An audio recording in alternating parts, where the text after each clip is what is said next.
आता आपण पहिले 2 चॅप्टर पाहिले. पहिल्या चॅप्टरमध्ये आपण बेसिक गोष्टी पाहिल्या धातूविषयी, धातू कसे निर्माण होतात, नंतर धातूंपासून अवयव कसे निर्माण होतात. नंतर दुसरा चॅप्टर पाहिला धातू पोषण, त्याच्यामध्ये धातूचं पोषण कशा पद्धतीने होतं हे आपण पाहिलं. आता आपण तिसरा चॅप्टर कोणता, धातू पोषण न्याय, याच्यामध्ये सर्व टाईपचे न्याय पाहणार आहोत. म्हणजे सिद्धांत, धातू पोषणाचे सिद्धांत वेगवेगळ्या टीकाकारांनी मांडलेले आहेत ते आपण या चॅप्टरमध्ये पाहणार आहोत. तर या चॅप्टरमधून एक SAQ येण्याचे जास्त चान्सेस असतात. SAQ, त्यासाठी हा चॅप्टर इम्पॉर्टंट आहे. आता आपण डायरेक्टली पाहूया. याच्या आधीचे चॅप्टर आधी कंप्लीट करा तुम्ही लेक्चर बघून, कारण ते बेसिक आहे. ते बेसिक समजलं तर हे क्लिअर होईल. त्यासाठी आधी पहिले दुसरे चॅप्टर पाहून घ्या आणि नंतर हा तिसरा चॅप्टर धातू पोषण आहे आपण पाहणार आहोत.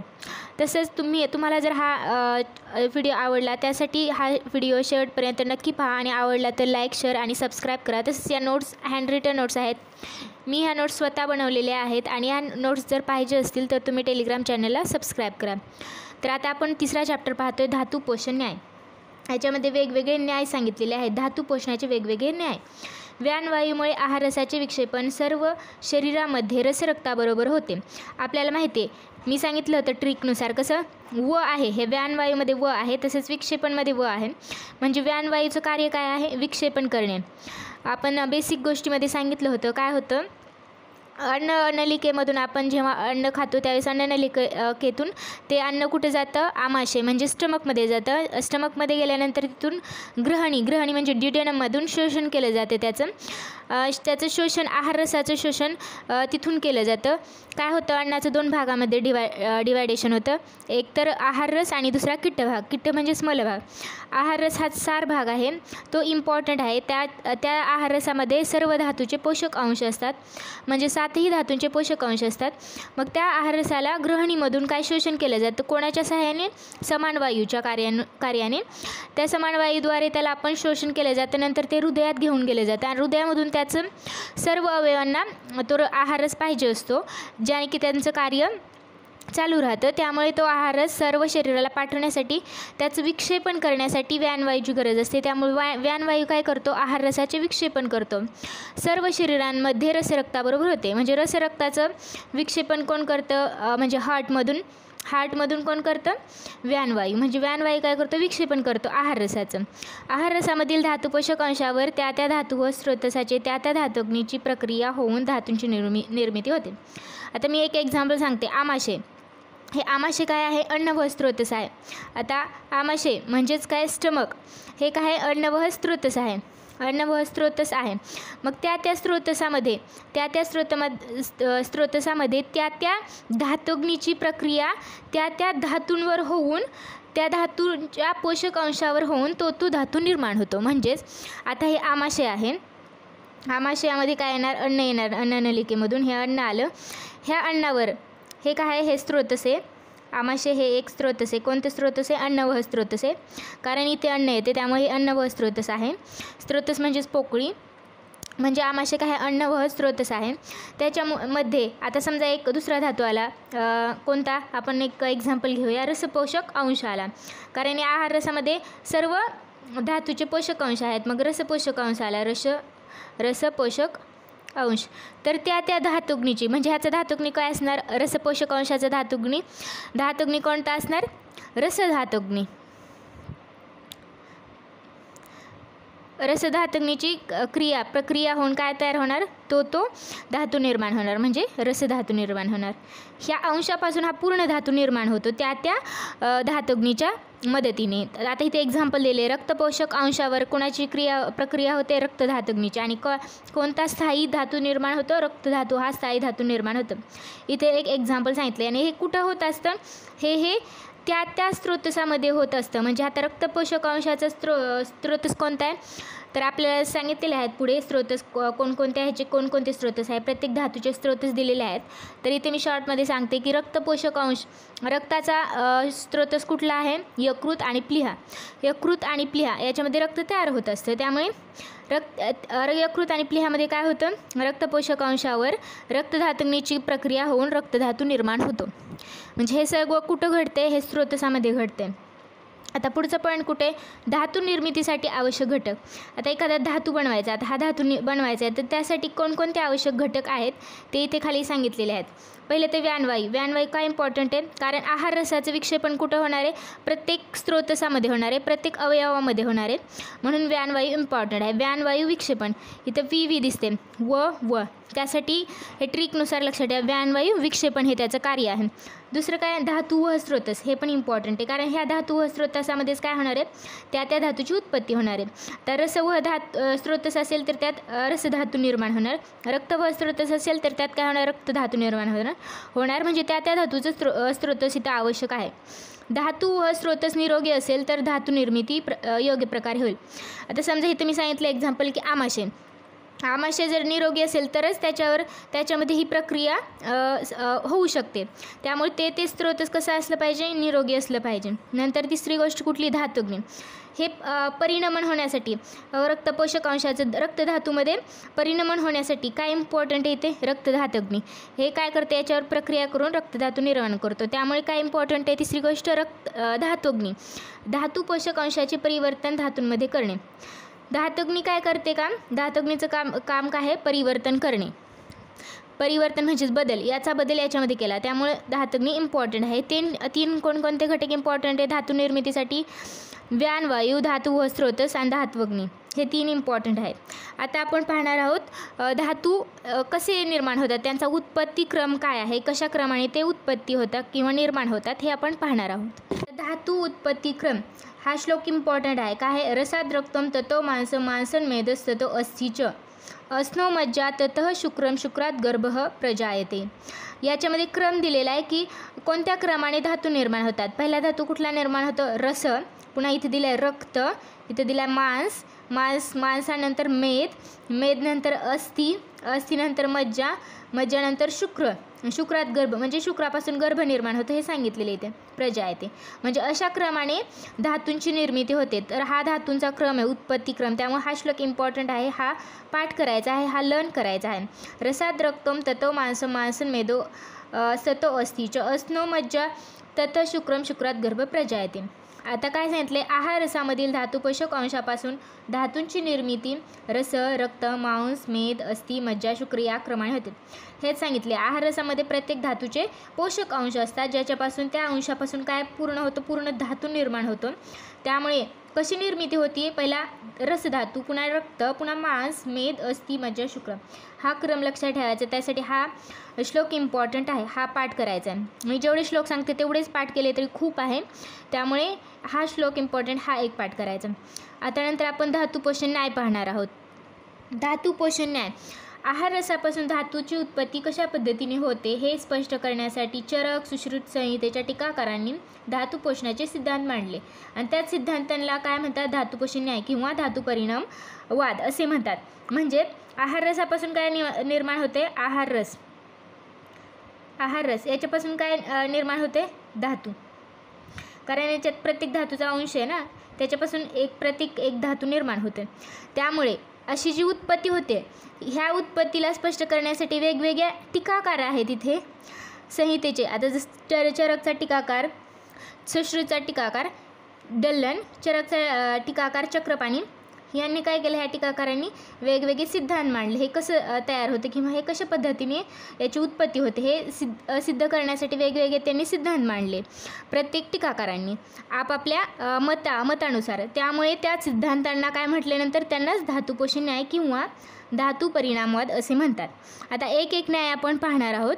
पहिला न्याय काय आहे, शीर दधी न्याय. शीर म्हणजे काय, दूध. दधी म्हणजे काय, दही. हा न्याय दिलेला आहे. हे न्यायाचं नाव आहे, इम्पॉर्टंट आहे, हा बेसिक आहे पहिला. कारण दुधापासून आपल्याला माहिती आहे, दुधाची प्रक्रिया केल्यानंतर काय होतं, दही तयार होतं. दह्यापासून लोणीपासून तूप, अशा पद्धतीने याचं परिणमन होतं. दुधापासून दही, दह्यापासून लोणीपासून तूप. मग इथे ते सांगितले, शीर म्हणजे काय, दूध. दधी म्हणजे काय, दही. दुधापासून भिन्न दही निर्माण होते, त्याचप्रमाणे आहार रसापासून आहार रसापेक्षा वेगळा धातू निर्माण होतो. या हे का सांगितले त्यांना, कारण सांगायचं आहे दुधापासून दही निर्माण झालं म्हणजे दुधाच्या टोटली अपोजिट किंवा वेगळा, दुधापासून पूर्णच वेगळा असा एक दुसरा घटक निर्माण झाला दही. तसंच ज्यावेळेस आहार रसामध्ये प्रक्रिया होते किंवा आहार रसापासून वेगळाच डिफरंट असा एक धातू निर्माण होतो. आहार रसापासून कोणता होतो तो रस, पुन्हा रसापासून वेगळाच कुठला निर्माण होतो रक्त. ठीक आहे, हे ज्या न्यायाने सांगितले त्याला म्हणतात शीरदधी न्याय. यानुसार सर्व धातूंची उत्पत्ती क्रमाने होते. कारण यानुसार कसं, पहिला रस झाला, आहार रसापासून रस झाला, रसपासून रक्त, रक्तपासून मांस, मेद, अस्थि, मज्जा, शुक्र, अशा क्रमाने धातूंची निर्मिती झाली. म्हणजे क्रमाने होते ना इथं उत्पत्ती, त्यामुळे त्याला काय म्हणतात, या न्यायाला क्रम परिणाम पक्ष असंही म्हटलं जातं. ह्याचं दुसरं नाव आहे क्रम परिणाम पक्ष. तसेच पुढं काय सांगितले, तसेच प्रत्येक धातूचे पूर्णतः रूपांतर पुढील धातूंमध्ये होते. आता हा पूर्णतः चेंज कुठं होतं आहे, दह्यामध्ये. तसेच हा आहार रस पूर्णतः कशामध्ये त्याचे चेंजेस होते, रसामध्ये. कारण माहिती आहे आपलं दूध घेतलं एक, आपण जर एक वाटीभर दूध घेतलं तर ते पूर्णतःच दह्यामध्ये कन्वर्ट होते.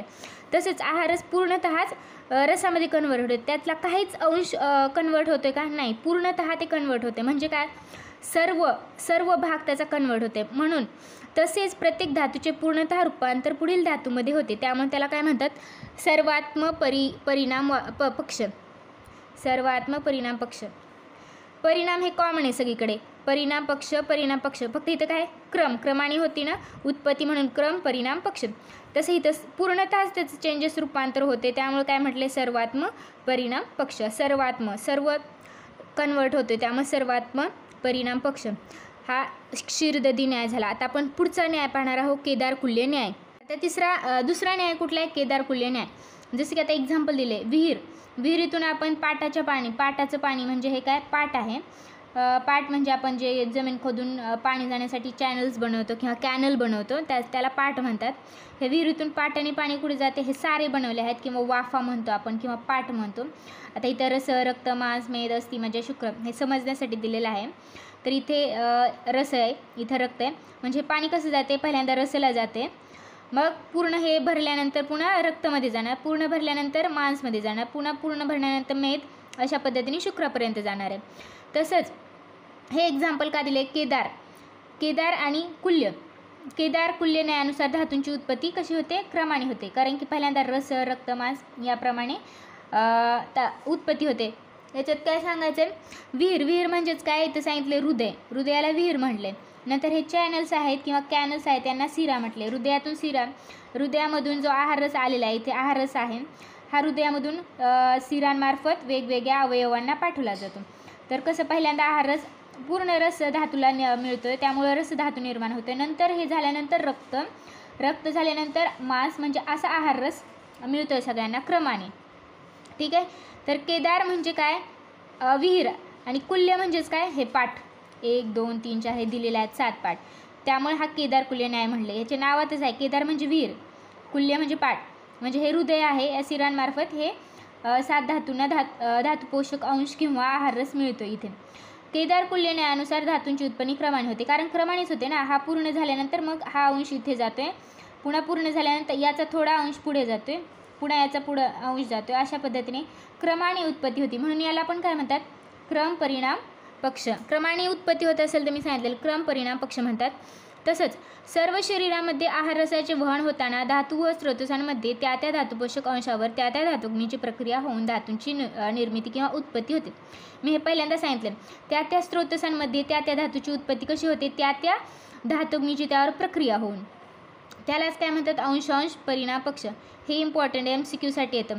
पहिल्या न्यायाला शीरदधी न्यायाला काय म्हणत होतो आपण, सर्वात्म परिणाम पक्ष, कारण पूर्णतः तो कन्वर्ट होतो पुढच्या धातूमध्ये.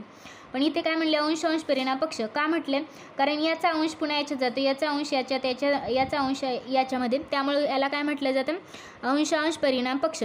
तसंच मी सांगितलं होतं आमाशय हा स्रोतस आहे, तर त्या स्रोतसामध्ये त्या धातूची निर्मिती होते. कशी, तर त्या धातूंची त्यावर प्रक्रिया होऊन, त्यामुळेच याला काय म्हणतात, अंश परिणाम पक्ष. ह्याचा अंश इथे जातोय, त्यामुळे याचा अंश इथे जातोय, त्यामुळे अंश अंश परिणाम पक्ष म्हणतात। या न्यायामध्ये धातूंचे त्रिधा परिणाम होते असे सुश्रुत टीकाकार डल्लन यांनी सांगितले। मी सांगितले सुश्रुत यांचे टीकाकार कोणते? डल्लन। आणि चरक यांचे काय? चक्रपाणी। तर हे लक्षात ठेवण्याची पण ट्रिक आहे, चरक चक्रपाणी। च फॉर चरक, च फॉर चक्रपाणी। तसंच दुसरं मग कोण राहिले? सुश्रुतचे डल्लन यांनी पुन्हा या केदारकुल्य न्यायावर काय सांगितलं? एक त्रिधा परिणामन हे सांगितलं। त्रिधा परिणामन कोणी सांगितले? डल्लन यांनी सांगितलेलं आहे। डल्लन यांनी काय सांगितलं? त्रिधा परिणामन। तर हे काय आहे हे आपण पाहणार आहोत। तर आता आपण धातूंची त्रिधा परिणामन पाहणार आहोत। धातूंची त्रिधा परिणामन किंवा पोषण कोणी सांगितले? डल्लन। डल्लन कोण? सुश्रुतांचे टीकाकार। तर यांनी काय सांगितलं? 3 स्तरांवर धातूंचे परिणामन होते। परिणामन म्हणजे बदल।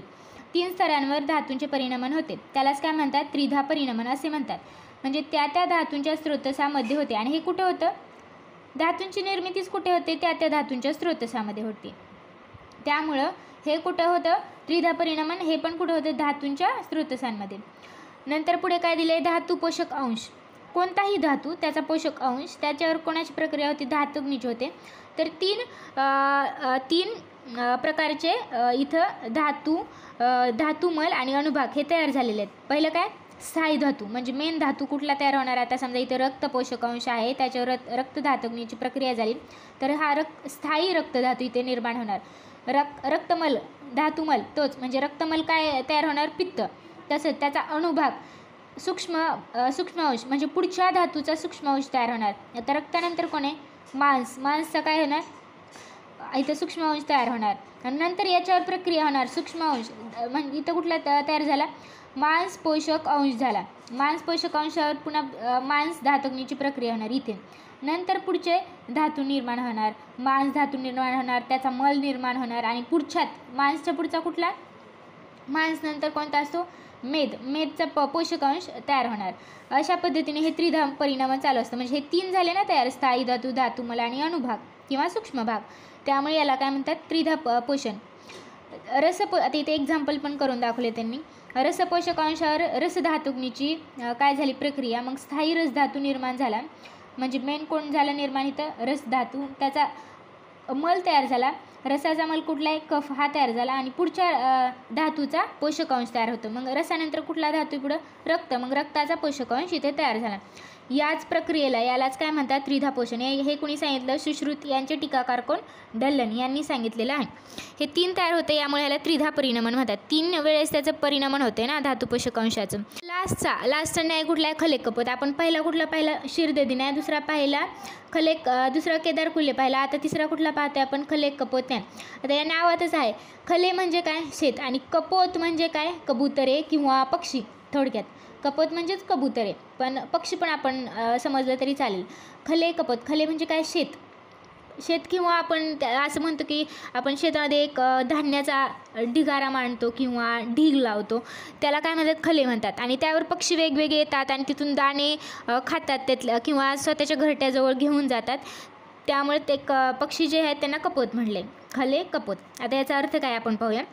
हा न्याय काय आहे हा आपण पाहूया। प्रत्येक धातू आहार रसामधील आपापला धातू पोषक अंश स्वीकारतो व स्वतःचे पोषण करतो। हे जे धातू हृदयापासून जवळ असतात त्यांचे पोषण लवकर होते। आता हे एक्झाम्पल दिले ह्यांनी, याच्यानुसार आपण आपल्या शरीरात कसं होते ते पाहणार आहोत। जसे की शेतात आपण एक काय म्हणतात त्याला, धान्याचा एक पेठारा किंवा ढीग लावतो, त्यामध्ये वेगवेगळे कबुतरे येतात आणि ते धान्य आपापल्याला जेवढं पाहिजे तेवढं घेऊन जातात किंवा खातात।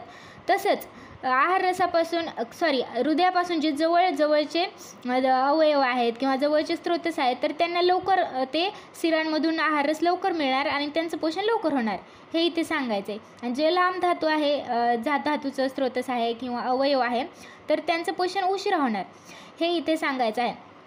तसंच इथे हे एक्झाम्पल दिलेलं आहे त्यांनी समजण्यासाठी। खले म्हणजे शेतामध्ये जे धान्य आहे ते, तर कबुतरे काय करतात? जे जवळचे कबूतर आहेत ते लवकर खातात किंवा लवकर घेतात आणि त्यांच्या घरटी जवळ असतील तर तिथे लवकर जाऊ शकतात, त्यांचं पोषण लवकर होतं। जे लांबचे आहेत त्यांचं पोषण उशिरा होतं। तसंच धातू ज्यावेळेस हृदयामधून काय होतात? वेगवेगळ्या शिरांचं उत्पत्ती स्थान आहे, तिथून शिरा वेगवेगळ्या अवयवांना आहारच पोहोचवतात. मग ज्यावेळेस आहारच जवळच्या स्रोतसांना किंवा अवयवांना लवकर भेटतं व त्यांचं पोषण लवकर होतं. जे लांब आहेत त्यांचं पोषण उशिरा होते, हे इथे सांगायचं आहे. खले कपोत न्यायानुसार धातूंची उत्पत्ती रस, रक्त, मांस या क्रमाने न होता स्वतंत्रपणे होते. इथं क्रमाने होते का उत्पत्ती? नाही, कारण जो धातू जवळ असेल त्याचं लगेच उत्पत्ती होणार. मध्येच कुठला जवळ असेल, रस आधी असेल, नंतर डायरेक्टली शुक्र जवळ असेल, असं म्हणजे क्रमाने होती का उत्पत्ती? नाही, स्वतंत्रपणे त्यांची उत्पत्ती होते. त्यामुळे त्याला काय म्हणतात? पृथक परिणमन पक्ष. हे MCQसाठी इम्पॉर्टंट आहे. प्रत्येक न्यायाला वेगवेगळं नाव दिलेलं आहे. पहिला शीर्दधी, त्याला काय म्हणतात? सर्वात्म परिणमन पक्ष. दुसरा काय आहे? केदारकुल्य, त्याला काय म्हणतात? अंश परिणमन पक्ष. आणि खले कपोत न्यायाला काय म्हणतात? पृथक परिणमन पक्ष. हे MCQसाठी इम्पॉर्टंट आहे. नंतर धातू स्वतःच्याच पोषक अंशाचा स्वीकार करतात. येथे कसे? जो धातू जवळ आहे तो त्याचाच ज्या धातूला त्याचा पोषक अंश पाहिजे तेवढाच तो घेणार आणि त्यानुसार धातूची निर्मिती करणार. म्हणजे धातू स्वतःच्याच पोषक अंशाचा स्वीकार करतात, त्यालाच काय म्हणतात? आता आपण काय पाहत होतो? खले कपोत न्यायाला दुसरं नाव काय? पृथक परिणमन पक्ष असेही म्हणतात.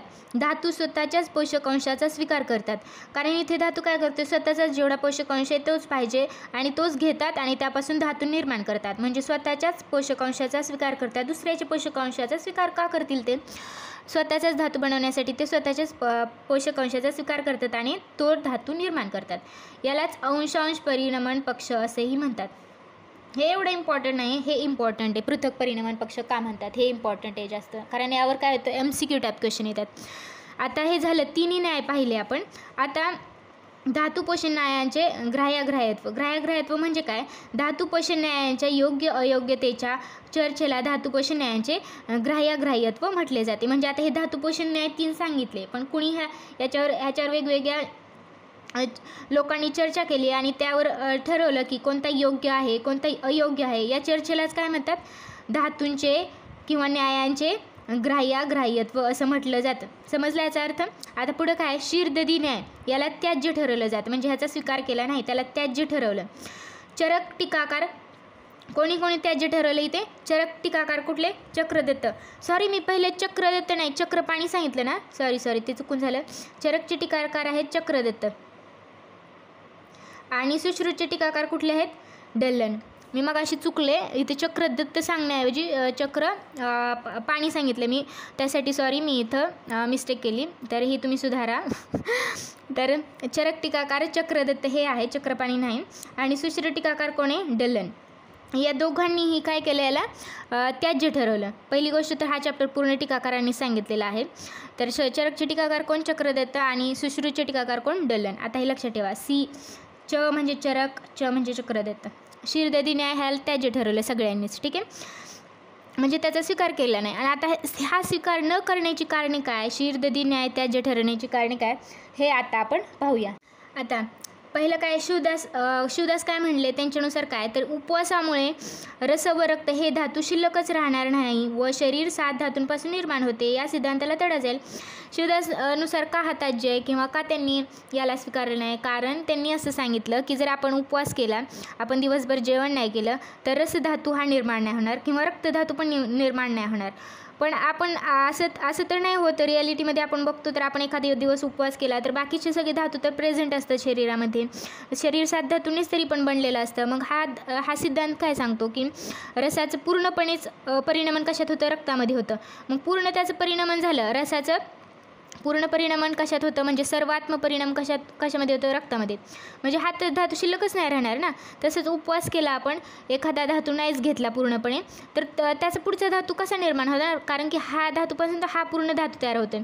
म्हणून ह्या सिद्धांताला तडाच जाईल ना, असं त्यांनी क्वेश्चन मार्क विचारल्यानंतर सिद्धांताला तडा जाईल हे त्यांनी एक्सप्लेनेशन दिलेलं आहे शिवदासनुसार. आता चक्रदत्त काय म्हणाले? चक्रदत्तानुसार दुधामुळे शुक्रधातूची तत्काळ निर्मिती होते, परंतु शीर्दधी न्यायानुसार हे स्पष्ट करता येत नाही. कारण आपल्याला माहिती आहे दुधामुळे शुक्रधातूची तत्काळ निर्मिती होते. शुक्रधातू वृद्धी करण्यासाठी दूध हे आहारामध्ये घेतलं जातं. दुधामुळे शुक्रधातूची लगेच निर्मिती होते, हे आपल्याला माहिती आहे. पण शीर्दधी न्यायानुसार तर काय सांगितले? धातू कशी निर्माण होतात? रस, रक्त, मांस, मेद, अस्थि, मज्जा, शुक्र. म्हणजे शुक्र निर्माण व्हायला खूप दिवस लागेल ना, लगेच निर्माण नाही, तात्काळ निर्माण नाही होणार. कारण रसापासून रक्त बनायचं आहे, नंतर रक्तापासून मांस बनायचं आहे, अशा क्रमाने बनणार आहेत धातू. त्यामुळे या सिद्धांताला यामुळे पण काय होईल, तडा जाईल. तिसरं काय म्हणले, या न्यायामुळे रस धातूची दृष्टी झाली तर पुढच्या सगळ्याच धातूंची दृष्टी होईल. पण असे तर दिसत नाही, कारण काय होतं, रसापासून पूर्णच काय होतं, रक्तमध्ये होतं कन्व्हर्जन. म्हणजे हा राहतच नाही, पूर्ण हा झाला. मग ह्याची जर दृष्टी झाली म्हणजे हा खराब झाला, तर हा पण पूर्ण तयार होणारा खराबच होईल. पण असं तर दिसत नाही आपल्याला. आपल्याला समजा मेद वृद्धी झाली तर मेदच्या नंतर काय, रस रक्त मांस मेद अस्थि, मेद नंतर काय अस्थि. मेदची समजा वृद्धी झाली, आपण स्थूल झालो, पण त्यामुळे काय अस्थिची पण वृद्धी होते का, नाही होत. यानुसार काय होईल, मग ह्या पूर्ण न्यायालाच काय ठरवलं जाईल, त्याज्य ठरवलं जाईल, त्याचं त्यामुळे स्वीकार करत नाही. तर हे न स्वीकार करण्याची कारणे इथे दिलेली आहेत, हे एकदा रीड करून घ्या. आणि हा जर तुम्हाला व्हिडिओ लेक्चर आवडत असेल किंवा समजत असेल तर तुम्ही नक्की शेअर करा आपल्या फ्रेंड्ससोबत, किंवा चॅनलला सबस्क्राईब करा, लाईक करा व्हिडिओला. आणि तुम्हाला ह्या नोट्स पाहिजे असतील तर टेलिग्राम चॅनलला सबस्क्राईब करा. आणि आता आपण पुढे पाहूया केदार कुल्लेने. आणखी किंवा काही डाऊट असेल या चॅप्टरमध्ये किंवा ह्या लेक्चरमध्ये तर तुम्ही कमेंट करून नक्की विचारा. किंवा वेगवेगळ्या कुठल्या नवीन चॅप्टरचे किंवा नवीन सब्जेक्टचे तुम्हाला व्हिडिओ लेक्चर पाहिजे असतील किंवा शॉर्ट नोट्स पाहिजे असतील तर मला कमेंट करून नक्की सांगा. आणि आपल्या चॅनलला एकदा व्हिजिट करा, तिथे वेगवेगळ्या सब्जेक्टचे शॉर्ट नोट्स मी बनवलेले अपलोड केले आहेत, तर तुम्ही ते लेक्चरसुद्धा एकदा पाहून घ्या. त्याच आपण काय पाहिलं, शिरदेदी न्याय त्याज्य ठरवले आणि त्याची कारणे काय काय हे पण पाहिलं. आता आपण काय, केदार कुल्ले याचा अर्थ काय, एकाच न्यायाला त्याज्य ठरवलं, कुठला, शिरदेदी न्यायाला. मग पुढचे कुठले, केदार कुल्ले आणि खले कपोत न्याय यांना स्वीकारलेलं आहे.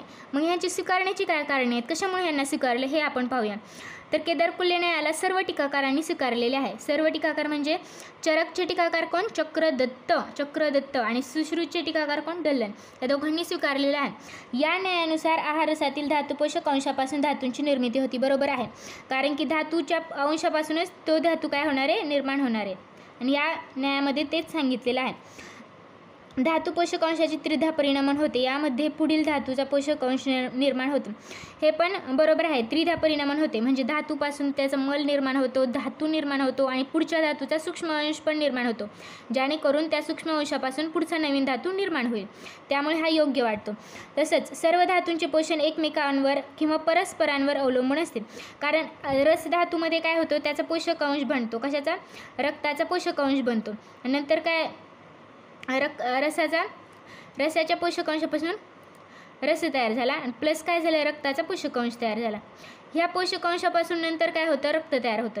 ठीक आहे, म्हणजे याच्यात जर पोषक अंशच निर्माण नाही झाला तर रक्तधातू निर्माण होणार आहे का, नाही. म्हणजे रक्ताचं निर्मिती होणं हे कशावर अवलंबून आहे, रसावर अवलंबून आहे. म्हणजे हे परस्परांवर अवलंबून असते. एकमेकांचं पोषण होणं हे एकमेकांवर अवलंबून असतं. रसधातूची उत्पत्ती योग्य प्रकारे झाली तर रक्तपोषण व्यवस्थित होते. म्हणून आता आपण पाहिलं, रसधातूची उत्पत्ती योग्य प्रकारे झाली तरच रक्तपोषण व्यवस्थित होऊ शकतं. म्हणजे रसधातूची उत्पत्ती योग्य प्रकारे झाली तरच रक्तपोषण व्यवस्थित होणार आहे. त्यामुळेच हे एकमेकांवर अवलंबून आहे यांचं पोषण होणं. त्यालाच काय म्हणतात, धातूंमध्ये स्नेहपरंपरा, याला स्नेहपरंपरा असंही म्हणतात. हे पण इम्पॉर्टंट आहे MCQसाठी, स्नेहपरंपरा म्हणतात. एकमेकांचं पोषण एकमेकांवर अवलंबून असतं धातूमध्ये, त्यालाच काय म्हणतात, स्नेहपरंपरा असं म्हणतात. हे MCQसाठी इम्पॉर्टंट आहे, स्नेहपरंपरा. आता आपण केदार कुल्ले न्याय स्वीकारण्याची कारणे पाहिली. आता लास्टचा न्याय कोणता, खले कपोत न्याय, हे स्वीकारण्याची कारणे आपण पाहूया. आहार रसापासून धातूंची निर्मिती स्वतंत्रपणे होते, आपण पाहिले. याला पृथक परिणामन पक्ष त्यामुळेच म्हणतात, कारण प्रत्येक धातूची निर्मिती कशी होते, स्वतंत्रपणे होते.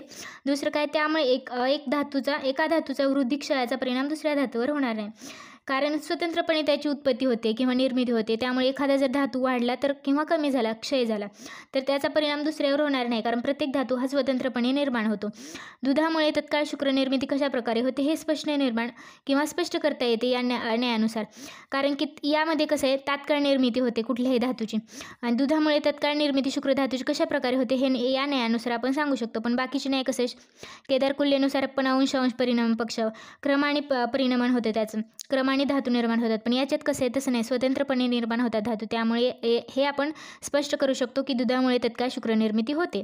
दुधातील शुक्रपोषक अंश दुधाच्या पचनानंतर शुक्र व स्रोतसांमध्ये जातात व लगेचच शुक्र निर्मिती होते. कसं होतं हे सांगितले.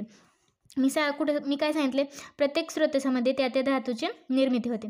म्हणजे आता हे ज्या धातूचा रस धातूचं स्रोतस असेल तर त्यात कुठला धातू निर्माण होणार रसधातू निर्माण होणार.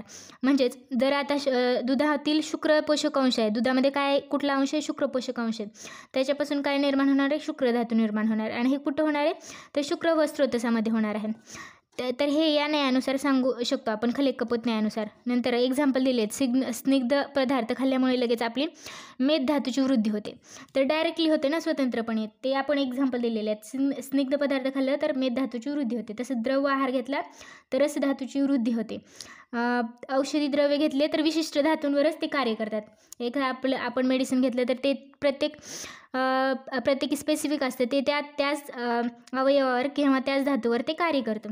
तसंच लोह घेतलं तर आपली रक्तवृद्धीचं कार्य होतं, हे आपल्याला माहिती आहे. तर आज हा पण चॅप्टर कंप्लीट झाला आहे, तिसरा धातू पोषण न्याय. तर याच्यावर एक MCQ टाईपचा क्वेश्चन येतो.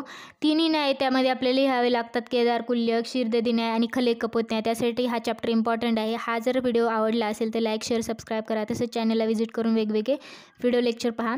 तसंच ह्या नोट्स पाहिजे असतील तर टेलिग्राम चॅनलला सबस्क्राईब करा. Thank you so much.